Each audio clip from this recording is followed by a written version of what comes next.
इनका नोटिस क्यों स्टैंड नहीं करते हैं और जो भी पॉइंट्स उन्होंने यहाँ ऑब्जेक्शन के तौर पर रेज किया, यहाँ उसको एडमिट क्यों नहीं करना चाहिए, मैं संक्षेप में बताना चाहता हूँ। उसके बाद जितने भी इश्यूज आज यहाँ उठाए गए हैं उसको मैं आपके अनुमति से विस्तार से एक एक पॉइंट का मैं जवाब देना चाहूँगा।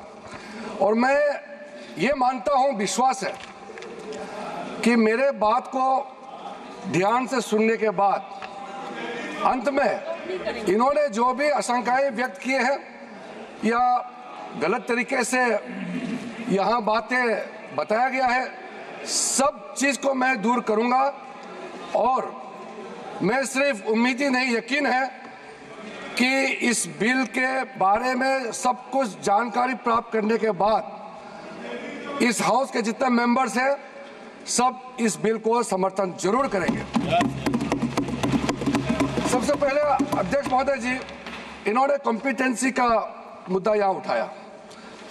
मैं पूरे जिम्मेदारी के साथ आपके माध्यम से सदन को बताना चाहता हूँ, इस बिल में जो भी प्रावधान है आर्टिकल 25 से लेकर के 30 तक किसी रिलीजियस बॉडी का जो फ्रीडम है उसमें कोई हस्तक्षेप नहीं किया जा रहा है, ना ही संविधान का किसी भी अनुच्छेद का इसमें उल्लंघन किया गया है। और अब सुप्रीम कोर्ट का एक केस का मैं हवाला देना चाहूँगा, Brahmachari versus state of West Bengal. इसमें सुप्रीम कोर्ट ने क्लियरली रिलीजियस डिनोमिनेशन के बारे में रूलिंग दिया गया है और उस रूलिंग के तहत वक्फ board doesn't fall within the purview of Article 25 and 26 of the Constitution of India। दूसरा सर, इसमें हमने जो ब्रॉड बेस किया है, किसी का हक छीनना तो बात छोड़ दीजिए, जिनको हक नहीं मिला है उनको हक देने के लिए ये बिल लाया गया है। इसमें महिलाओं के लिए, बच्चों के लिए और मुसलमान समाज में जो पिछड़े हैं, जिसको आज तक कभी मौका नहीं मिला, जिसको दबा के रखा हुआ है, उनको जगह देने के लिए ये बिल लाया गया है। और सर, संविधान के कंकरेंस लिस्ट एंट्री नंबर 10 और 28 में आज के जो विषय हम लोग चर्चा कर रहे हैं वो एंट्री 10 और एंट्री 28 में ये कंकरेंस लिस्ट में है। इसलिए ये पूरा लेजिस्लेटिव कॉम्पिटेंस इस सदन के पास है, भारत सरकार के पास है, इस सदन में ये बिल पेश करने का। अध्यक्ष महोदय जी, जैसे मैंने कहा है, सबका पॉइंट्स को मैंने नोट भी किया, बहुत अच्छी तरह से सबका कंसर्न को भी हमने नोट किया है। मैं बारी बारी से कहना चाहता हूं, सबसे पहले तो सर, ये वक्फ अमेंडमेंट बिल ये पहली बार इस सदन में पेश नहीं किया गया है।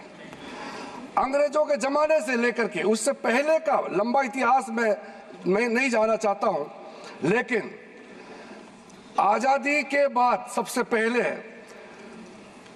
ये एक्ट लाया गया है। 1954 में सबसे पहले ये एक्ट लाया गया था।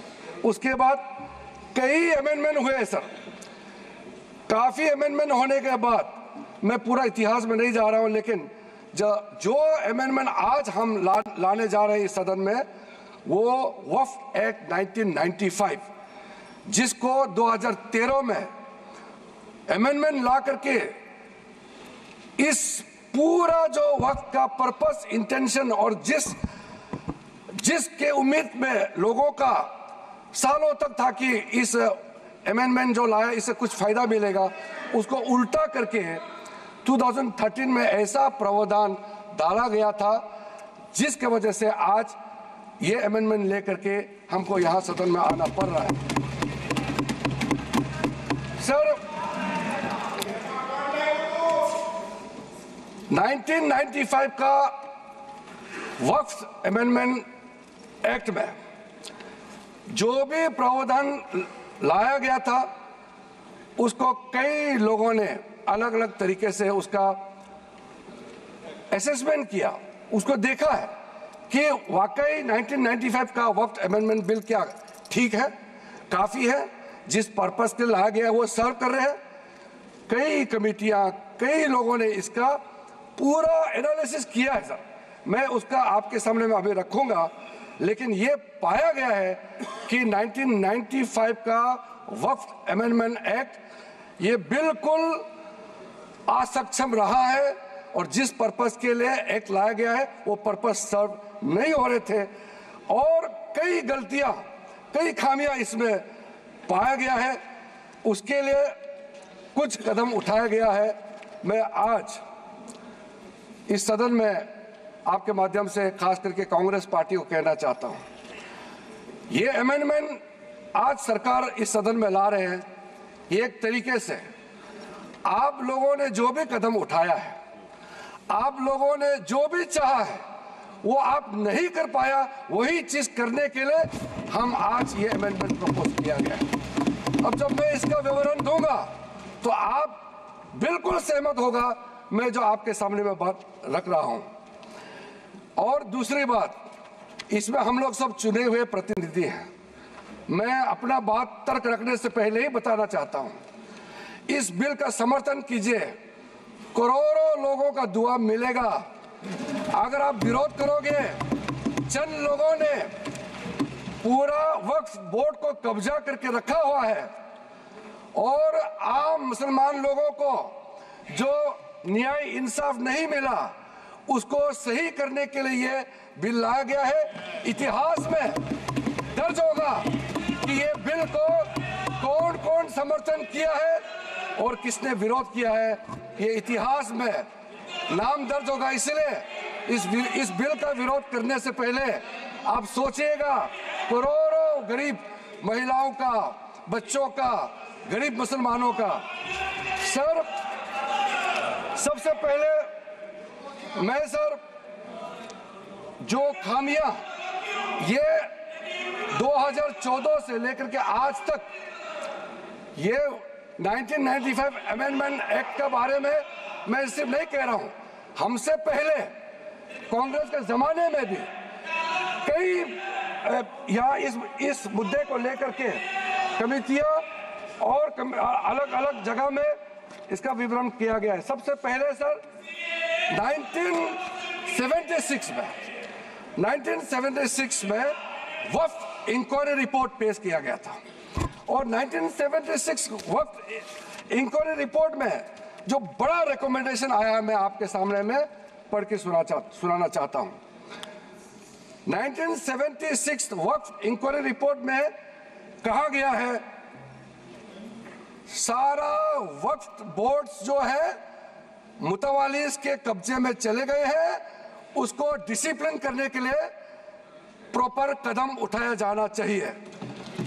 1976 वक्फ इंक्वायरी रिपोर्ट का दूसरा रिकमेंडेशन है लिटिगेशंस और केसेस जो आपस में मतभेद इतना ज्यादा है उसको सरल करने के लिए ट्राइब्यूनल सिस्टम को गठन होना चाहिए, उस समय का रिकमेंडेशन था। फिर उसने तीसरे पॉइंट ये कहा कि ऑडिट और अकाउंट्स, वक्फ बोर्ड में ऑडिट और अकाउंट्स का तरीका प्रॉपर नहीं है, उसका पूरा प्रबंधन होना चाहिए, ये उस समय का रिपोर्ट में कहा गया है।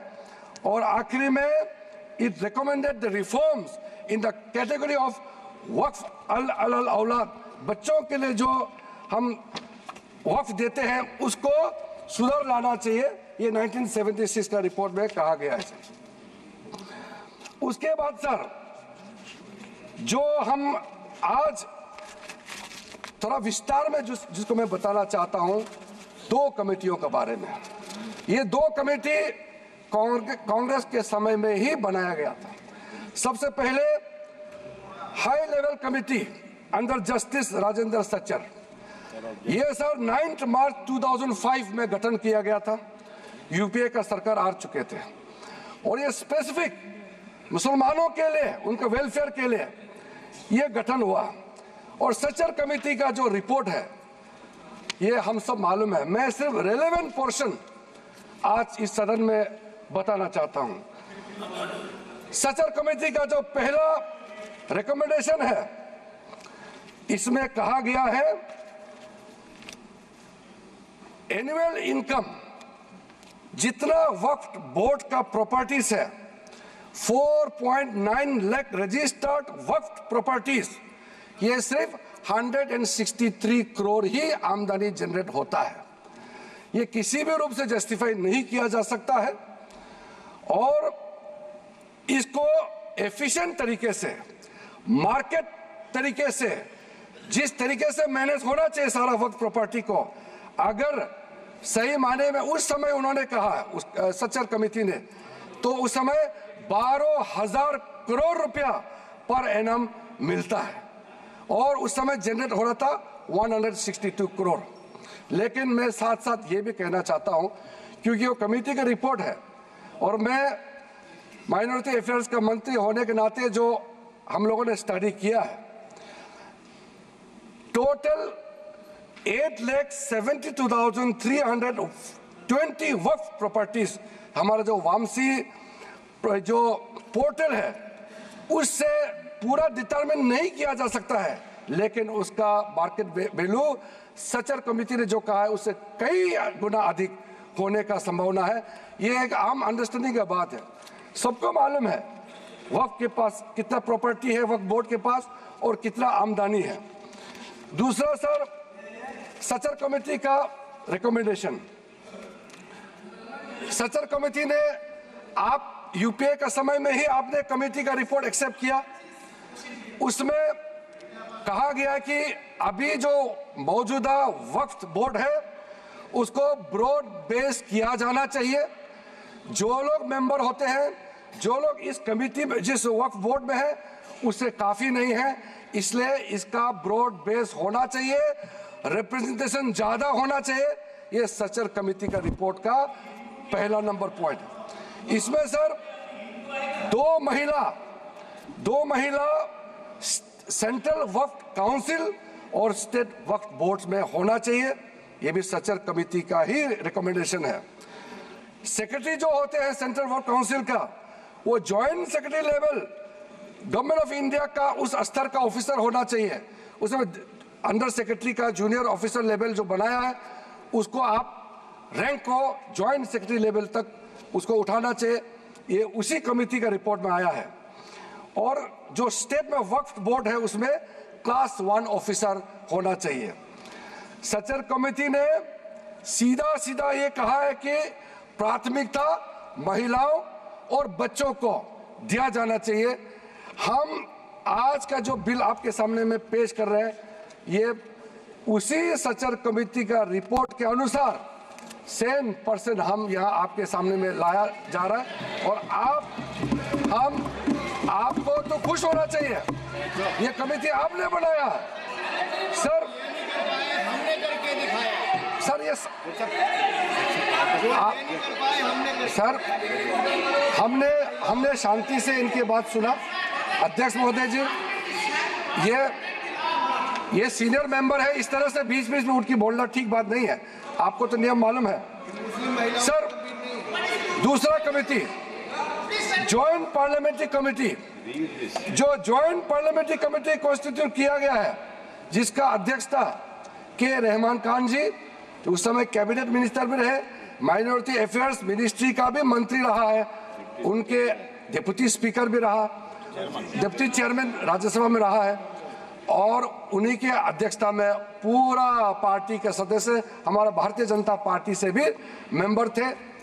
उस जेपीसी में सर सीधा वक्फ बोर्ड के बारे में कहा गया है, कोई इंफ्रास्ट्रक्चर ठीक तरीके से नहीं है, वहाँ मैन पावर टोटली इनसफिशिएंट है, इनकम्पिटेंट है, और फंड इतना कम है, सही मैनेज नहीं किया गया है।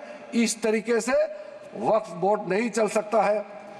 दूसरा, मुतवालीस के बारे में कहा है कि लगता है सारा वक्फ बोर्ड का ध्यान किसको मुतवाली बनाना है और उसको कैसे हटाना है, इसी में केंद्रित है, इसलिए इसका प्रावधान को हटाना चाहिए।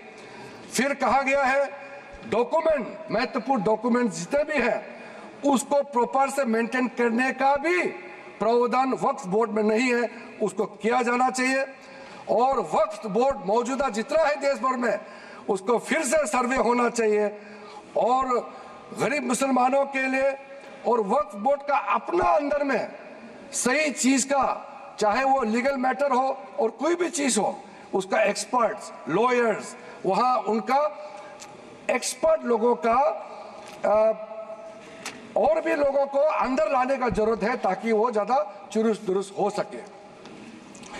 जॉइंट पार्लियामेंट्री कमेटी का और सजेशन है टोटल वक्फ बोर्ड को कंप्यूटराइजेशन करना चाहिए, डेटाबेस को सेंट्रलाइज करना चाहिए और म्यूटेशन रेवेन्यू रिकॉर्ड में होना चाहिए जितना भी वक्फ बोर्ड का प्रॉपर्टी है। ये सचर कमेटी ने और ये जॉइंट पार्लियामेंट्री कमेटी ने रिकमेंड किया।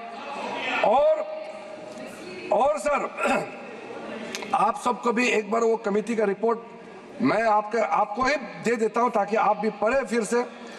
और सर टोटल जो 1995 वक्फ एक्ट को फिर से मजबूती से रीलुक करना चाहिए, ये जॉइंट पार्लियामेंट्री कमेटी का ही रिपोर्ट है। और एक आपने अपॉइंट किया, अब देखिए जॉइंट पार्लियामेंट्री कमेटी का मेंबर, आपको मैं मेंबर का नाम भी दे देता हूं, चेयरमैन का तो नाम मैंने बता दिया, आपका वरिष्ठ नेता थे, आपने अपॉइंट किया। ये सारा रिकमेंडेशन आज आप तो हमको शाबाशी देना चाहिए, जो आप नहीं कर पाया वो हम ला रहे हैं सदन में। सारा का सारे प्रॉब्लम, सारा का सारा सजेशन ये उस समय सबको मालूम कर चुके हैं। इसलिए सर राहुल जी कन्विंस हो गए, ये मन ही मन में सब कन्विंस है, ये राजनीतिक दबाव में अपोज कर रहे हैं, अंदर अंदर सब लोग समर्थन दे रहे हैं, ये मुझे मालूम है अध्यक्ष महोदय जी। सर राहुल गांधी सहमत होकर जा रहे हैं। राहुल गांधी जी तो अभी बाहर निकले हैं लेकिन सहमत देख कर गया है कि हम जो कह रहे हैं सही कह रहे हैं। सर मैं इसी बीच कुछ इंडिविजुअल केसेस और कंसल्टेशन जो हम आज बिल लाया है, कुछ सदस्यों ने कहा है कि और कंसल्टेशन होना चाहिए था। आपको मैं दावे के साथ बताना चाहता हूं, जितना कंसल्टेशन प्रोसेस पिछले 10 सालों में किया गया है, आज तो किसी सरकार ने इतना स्टेक होल्डर से कंसल्टेशन प्रोसेस नहीं किया है। मैं आपको बताऊंगा अभी, आप सिर्फ शांति से सुनिए सर। मैं फिर से कहता हूं, जो संविधान का हवाला दे करके बिल का जो पर्पस को, मंशा को गलत धारणा दे करके मिसलीड करना चाहता है, मैं फिर से कहना चाहता हूं सर, अगर कोई भी बोर्ड हो या कोई भी इंडिविजुअल हो, अगर कुछ काम ऐसा करता है जिसको कोर्ट में रिव्यू करना है, तो इसमें सर गलत बात क्या है? अगर ट्राइब्यूनल का फैसला गलत है, अगर उसमें कोर्ट में अपील करने का प्रावधान देते हैं, उसमें गैर संवैधानिक कैसे हो गया ये बताइए आप अगर तर्क रखते हैं तो आप उसका जस्टिफिकेशन भी देना पड़ेगा सर। अगर सर ऐसे केसेस में अभी बताने वाला हूं कि कितने सालों तक वक्फ बोर्ड में बैठे वाले लोग आपस में तालमेल करके और ट्राइब्यूनल में मैटर दे देते हैं और ट्राइब्यूनल अपने तरीके से या पेंडिंग रख देते हैं या दूसरे तरीके से फैसला देते हैं। इसका चैलेंज आप किसी अदालत में नहीं कर सकते हैं सर। लोकतंत्र में, भारत जैसा महान देश में क्या ऐसा व्यवस्था इतने सालों तक चलना चाहिए सर? वो गुमराह करे, वो ऐसा तरीका बनाया इन्होंने कि ट्राइब्यूनल सर ये इस तरह से आप लोग बात करके मेरा आवाज नहीं दबा सकते हैं। सच्चाई सुनना पड़ेगा आपको, क्योंकि सर तरीका ऐसा बनाया कि ट्राइब्यूनल का जजमेंट का रिव्यू नहीं हो सकता है। कितने कोर्ट में पेंडिंग है उतना अभी बताऊंगा सर। दूसरा इन्होंने संविधान का हवाला दिया सर। इन्होंने संविधान का बार बार हवाला दिया। हमारा देश के अंदर में कोई भी कानून, कोई भी स्पेशल लॉ, सुपर लॉ नहीं हो सकते हैं। संविधान से ऊपर कोई कानून नहीं हो सकते हैं। लेकिन आप सर इसमें प्रावधान देखिए, इस 1995 का वक्फ एक्ट में ऐसा प्रावधान है जिसका बाकी कानून के ऊपर में ओवरराइडिंग इफेक्ट था सर। क्या ऐसे कानून हमारे देश में होना चाहिए सर? जो मैं यूएई के बारे में बताना चाहता हूं, जब हमारा देश का विभाजन हुआ, यहां से जितना मुसलमान पाकिस्तान गए उनका भी प्रॉपर्टी था, और पाकिस्तान से जितना हिंदू भारत में आए उनका भी प्रॉपर्टी काफी वहां थे। पाकिस्तान में जितना भी हिंदुओं का प्रॉपर्टी है वो तो सरकार ने ले लिया, और बाकी जो भी करना था कर लिया। यहां से जो मुसलमान गए उसमें ज्यादातर लोगों ने अपना प्रॉपर्टी को वक्फ के तहत डिक्लेयर करके गए। और सर ऐसा कई केसेस है, मैं अभी बहुत लंबा इसमें नहीं जाना चाहता हूं, ये फैक्चुअल चीज है सर। मैं ये कहना चाहता हूं कि ठीक है, आपका जमीन है, आप किसी को क्या करना चाहता है मैं उसको नहीं कह रहा हूं। मैं इसी बात को कहना चाह रहा हूं कि अगर किसी ने अपना विल, अपना डीड दिया है, अपना जो मनसा को साफ किया है, अगर उसका लाभ मुसलमान महिला या मुसलमान बच्चे को अगर लाभ नहीं मिलता है तो क्या सरकार चुपचाप बैठना चाहिए सर? ये हमारा दायित्व है, ये इस सदन का दायित्व है कि गरीब महिला कोई भी हो, चाहे हिंदू हो, मुसलमान हो, सिख, ईसाई, बौद्ध, पारसी और जैन, कोई भी हो, ये इस सदन का दायित्व है कि न्याय दिलाने के लिए अगर कोई कमी है तो पूरा करना चाहिए। और आज हम सर, आज जो ये अमेंडमेंट बिल लेके आ रहे हैं उसमें सारा प्रावधान रखा गया है। उसमें एक मैटर में बोलना चाहता हूं, लॉ ऑफ लिमिटेशन में क्या कहते हैं सर? इसमें ऐसा प्रावधान था जिसको हम हटा रहे हैं आज के इस अमेंडमेंट के जरिए। लॉ ऑफ लिमिटेशन में ऐसा था पुराने कानून में कि इतने साल तक आप अगर कोई अपील नहीं किया, या उस समय उसका कुछ बीच में कुछ घटना हो गया, या पुराने बहुत साल हो गए, अब लॉ ऑफ लिमिटेशन तो होना चाहिए ना सर, कहीं सीमा तो होना चाहिए। लेकिन इन्होंने ऐसा किया कि मान लो कोई खड़ा होकर कहेगा कि 500 साल पहले मेरा बाप दादा का इस जगह में कोई कार्यक्रम चलता था, नमाज पढ़ा था, या किसी ने कुछ किया है, सिर्फ एक बात बताने पर पूरा वो जगह को वक्फ प्रॉपर्टी डिक्लेयर किया जाता था। ऐसा नहीं कर सकते। लॉ ऑफ लिमिटेशन भी इसी संसद ने बनाया है, और लॉ ऑफ लिमिटेशन को भी ओवरराइड कर दिया था ये 1995 वक्फ एक्ट ने सर। तो ये कैसे हो सकता है कि एक ऐसा कानून इस देश में कैसे हो सकता है कि बाकी जितना कानून को ऊपर में चढ़ जाता है और उसका ओवरराइडिंग इफेक्ट होता है? ऐसा हो नहीं सकता। हम कैसे एक्सेप्ट किया है इतने सालों तक? तो ये सर एक अच्छा समय है जो गलती किया है। ठीक है, इंसान से गलती हो जाते हैं, और पार्टियों ने भी गलती किया होगा, कांग्रेस पार्टी ने, बाकी पार्टी ने। आज सुधरने का समय है, तो हम सुधर ला रहे हैं। गलतियां हुई हैं, लेकिन जो सुधरते समय कम से कम आप विरोध ना करें सर। और सर सेक्शन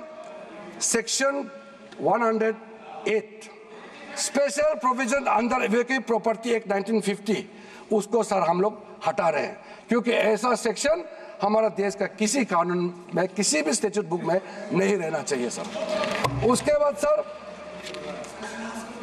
उसके बाद मैं कुछ ऐसा इश्यूज पे जाना चाहता हूं जिससे हमारे सारे सदन को सुन करके उनको कन्विंस होगा सर। आप सर इनको थोड़ा चुप करें, बीच बीच में इस तरह का कहना, सीनियर मेंबर है सर। अब हम सर बड़ा विषय पे जाना चाहता हूं सर। ये हमने जो कंसल्टेशन का प्रोसेस किया है। मैं पुराने दिनों के बारे में नहीं कह रहा हूं, 2014 के बाद कितने लोगों से, हजारों लाखों लोगों से, या तो मंत्रालय के ओर से जाके उनके साथ कंसल्टेशन किया, या वो रिप्रेजेंटेशन लेकर के मंत्रालय में आए और उनके बात को हमने सुना है। सर, पिछले एक साल के अंदर में, पिछले सिर्फ एक साल के अंदर में online complaint 194 complaints related to encroachment and illegal transfer of work land एक साल के अंदर में, और 93 complaints against Waqf board officials and 279 एक जनरल कंप्लेंट, ये ऑनलाइन हमारे पास में पोर्टल में आया है। उसके बाद सर आज सर ये एक समुदाय का बात मुसलमानों को गुमराह करके यहाँ बात रखा जा रहा है।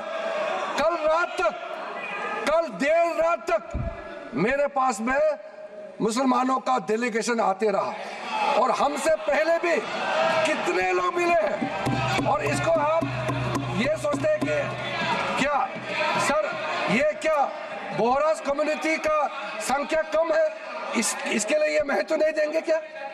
सर अहमदिया ये कम संख्या है, इसलिए क्या उनका सोच, उनका प्रॉब्लम्स का नजरअंदाज करेंगे? सर आगा खानी संख्या कम है, क्या उसके बात को नहीं सुना जाना चाहिए? सर एक कम्युनिटी डोमिनेशन करके अगर छोटे छोटे लोगों को कुचल देंगे तो फिर हम इस सदन में बैठ करके हम न्याय कैसे दे सकते हैं? इसलिए ये एक तरफा आवाज उठा करके पूरा मुसलमान के नाम से ये लोग एक तरफा, ये कुछ चंद लोगों का आवाज यहाँ आज बुलंद कर रहे हैं इस सदन में। सर जो वक्फ बोर्ड के बारे में कई लोगों ने जिक्र किया है, लेकिन प्राइवेटली इसमें भी कई ऐसा नेता है जो मुझे आके कहा है कि देश में जितना स्टेट वक्फ बोर्ड है सब माफिया लोगों ने कब्जा कर लिया है। ये बहुत लोग कह रहे हैं, आज सदन में नहीं कह रहे हैं, सदन में अपना पार्टी का दबाव या किसी के डर से या वोट बैंक का चक्कर से नहीं बोल रहा है, मगर प्राइवेटली हर एक मुसलमान आकर के कहता है। नाम मत बताना, नाम तो हम बताएंगे नहीं सर। मैं आप लोगों का पॉलिटिकल इश्यूर में खराब नहीं कर दूंगा। कौन सा एमपी ने मुझे आके बताया कि पार्टी विरोध कर रहा है लेकिन अंदर से हम साथ दे रहे हैं, मैं नाम नहीं लूंगा। मैं नाम लेकर के इन एमपी साथियों का पॉलिटिकल करियर को मैं बर्बाद नहीं करूंगा। सर कंसल्टेशन का जहां तक आता है सर, सबसे पहले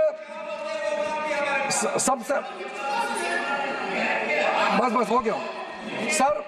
कंसल्टेशन हमने कई लेयर्स में कंसल्टेशन किया है सर, ऑफिशियल लेवल में, पॉलिटिकल लेवल में, स्टेट गवर्नमेंट का रिप्रेजेंटेटिव से, और इंडिविजुअल लेवल में बहुत वाइड कंसल्टेशन देश भर में हम लोगों ने किया है सर।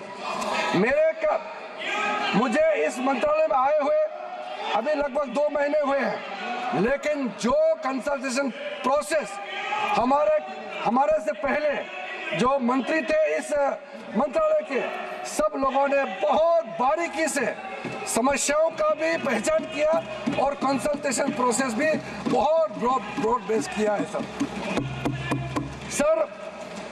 कुछ कंसल्टेशन के बारे में मैं आपको जरूर बताना चाहता हूं सर 2015 के बाद एक्टिव कंसल्टेशन का प्रोसेस शुरू हुआ है। ऐसा मत सोचिए ये 2024 में वक्फ बोर्ड अमेंडमेंट बिल लेकर के अचानक आया, मत सोचिए। ये मैं आपको बताने वाला कितना एक्सटेंसिव एक्सरसाइज कंसल्टेशन करके आज ये बिल आपके सामने में पेश कर रहे हैं सर। इसमें सर अलग अलग समुदाय के जितना मैंने नाम लिया सर, अहमदियास है, बोहरास, पसमंदास, आगा खानीज, वुमेन रिप्रेजेंटेटिव्स और जितने पिछड़े मुसलमानों के अंदर में सबसे लेकर के 19 स्टेट और यूनियन टेरिटरी के वक्फ बोर्ड के चेयरमैन, सीईओ और उनके और भी ऑफिशियल रिप्रेजेंटेटिव सबसे बात शुरू किया है सर। 2015 में पटना में कंसल्टेशन प्रोसेस किया, फिर उसके बाद में 16 अप्रैल में नई दिल्ली में, फिर 12 तारीख अक्टूबर 2015 में श्रीनगर जम्मू कश्मीर में इसका कंसल्टेशन का बैठक हुआ। उसके बाद 2015 में 11 नवंबर का दिल्ली में, फिर उसके बाद 7 जनवरी 2017 में फिर दिल्ली में, 8 मार्च 2018 दिल्ली में, इस तरीके से फिर 13 जुलाई 2023 में मुंबई में, उसके बाद 2024 जुलाई 23 में फिर लखनऊ में, उसके बाद फिर 7 नवंबर 2023 नई दिल्ली में सर। और ये जो प्रोसेस है लखनऊ यूपी में, लखनऊ उत्तर प्रदेश में ही है अखिलेश जी, लखनऊ उत्तर प्रदेश का राजधानी है।